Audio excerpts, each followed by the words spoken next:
भूतिया हवेली का सच कहानी शुरू होती है एक सुनसान गांव से, जहां एक पुरानी हवेली खड़ी है, जिसके बारे में कहा जाता है कि वहां रात को अजीब और गरीब आवाजें सुनाई देती हैं। गांव के लोग उस हवेली के पास जाने से डरते हैं। एक रात कुछ युवा दोस्तों ने हिम्मत जुटाई और तय किया कि वे उस हवेली में रात बिताएंगे। जैसे ही उन्होंने हवेली का दरवाजा खोला, अनजान सिसकियों और हवा की गुनगुनाहट ने उनका स्वागत किया। दीवारों पर लगे पुराने फोटोज में अचानक चेहरे बदलने लगे, जैसे वे उन्हें घूर रहे हों। अचानक एक दरवाजा जोर से बंद होता है। दोस्तों के दिलों की धड़कनें तेज होने लगती हैं। हवेली की हर एक मंजिल पर जाने पर उन्हें अजीब सी आवाजें सुनाई देती हैं।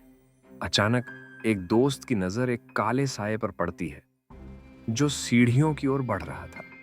सबके दिल में डर समा जाता है।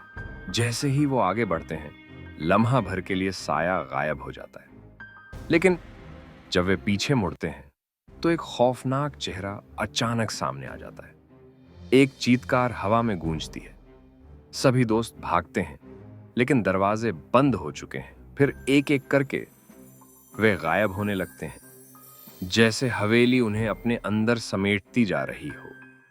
हवेली में अंधेरा छा जाता है और केवल सिसकियां और डरावनी आवाजें सुनाई देती हैं।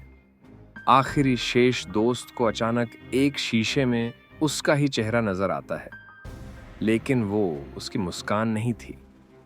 वो एक बुरी आत्मा की मुस्कान थी। उस रात हवेली में 4 नए चेहरे शामिल हो गए।